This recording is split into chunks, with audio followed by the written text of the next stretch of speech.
काला साया। हे, मेरा नाम संस्कृति शर्मा है।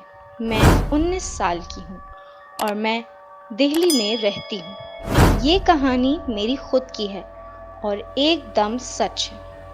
मैं ये नहीं कहती कि आप मेरी कहानी पर विश्वास करें, पर अगर आप इसको सुन रहे हो तो आपको ये बता दूँ कि ये एकदम सच है और ऐसा भी इस दुनिया में हो सकता है। ये बात तब की है जब मैं 12th क्लास में थी और हम दवारका में रहते थे।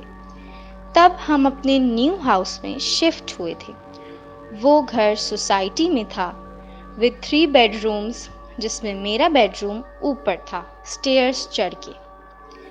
I was in love with my room and मेरे रूम का बाथरूम भी बहुत बड़ा एंड ब्यूटीफुल था।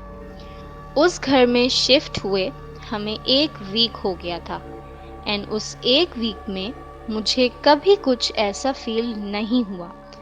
पर 1 वीक बाद ऑन मंडे आई रिमेम्बर मैं सोने से पहले नहाने जा रही थी तो बाथरूम का दरवाज़ा अंदर से बंद था। ऐसा लग रहा था कि कोई नहा रहा है। पहले मुझे लगा कि मेरा भाई होगा, पर व्हेन आई वेंट डाउन तो वो नीचे टीवी देख रहा था एंड मम्मी पापा घर पे नहीं थे, वो आउट ऑफ स्टेशन थे। तब मुझे लगा कि शायद मेरा वहम होगा। फिर मैं ऊपर गई एंड मैंने देखा कि बाथरूम का दरवाज़ा खुला हुआ था एंड वहाँ पे कोई भी नहीं था।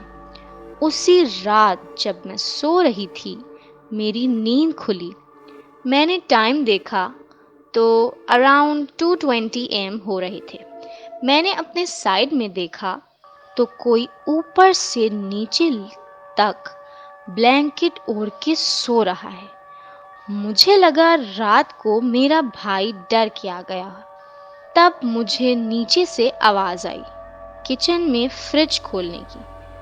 तो मैंने नीचे जाकर देखा तो मेरा भाई पानी पी रहा था। उसके बाद मैं बहुत डर गई, पर मैंने भाई को कुछ नहीं बताया क्योंकि वो मुझसे छोटा है और वो डर जाता।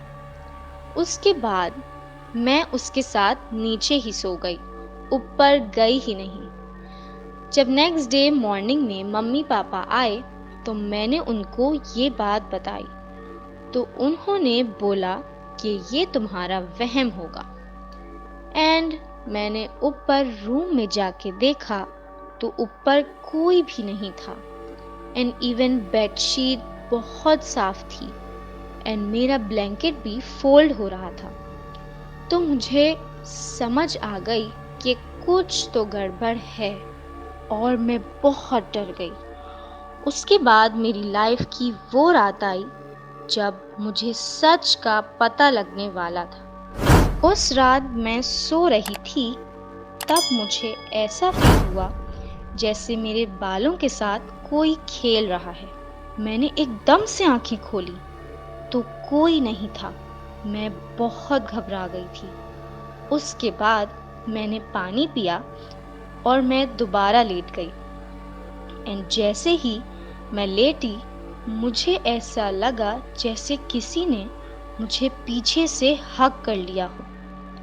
मैंने पीछे देखा तो एक काला साया था जिसकी सिर्फ लाल आंखें थी और कुछ नहीं दिख रहा था। वो काला साया मेरे ऊपर चढ़ गया। मैं बहुत जोर से चिल्लाई, बचाओ बचाओ, पर उसने मेरा मुंह बंद कर दिया। पर जब मैं रोने लगी तो वो वहां से चला गया और मैं भाग के नीचे गई और अपने पेरेंट्स को रोते हुए सब कुछ सच बता दिया। फिर मेरे घर वालों ने एक तंत्रिक बाबा को बुलाया तो उन्होंने बताया कि मेरे ऊपर एक जिन का साया है जिसका दिल मुझ पे आ गया है और वो मुझसे बहुत प्यार करता है और वो मुझे कभी भी नहीं छोड़ेगा।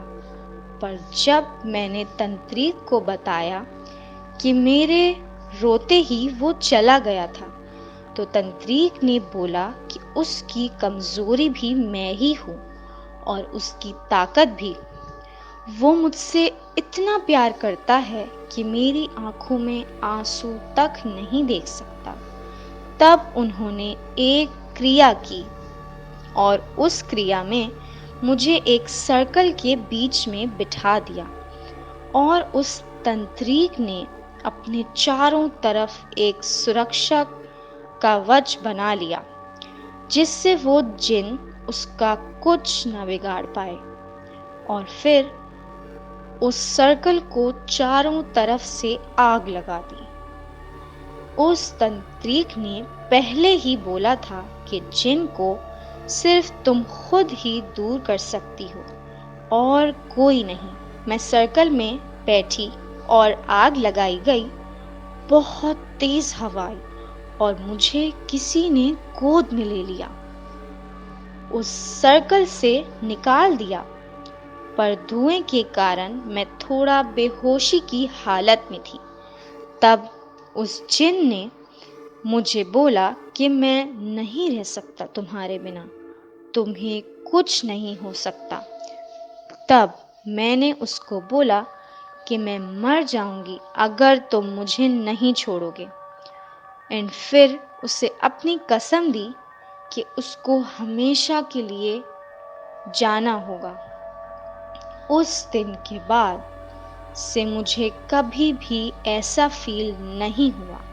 बस ऐसा लगता था कि कोई मेरे साथ है और जब भी मेरे साथ कोई बुरा करता तो उसके साथ हमेशा कुछ न कुछ होता है ज़रूर।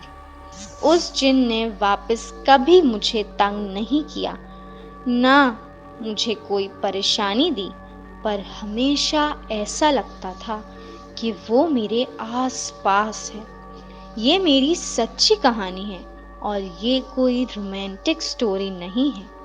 अगर मेरी जगह आप उस जिन को देखते तो शायद आपको हार्ट अटैक आ जाता, क्योंकि वो कुछ नहीं था, बस एक काला बदसूरत सा साया जिसकी लाल आंखें थीं और डरा देने वाली शक्ल।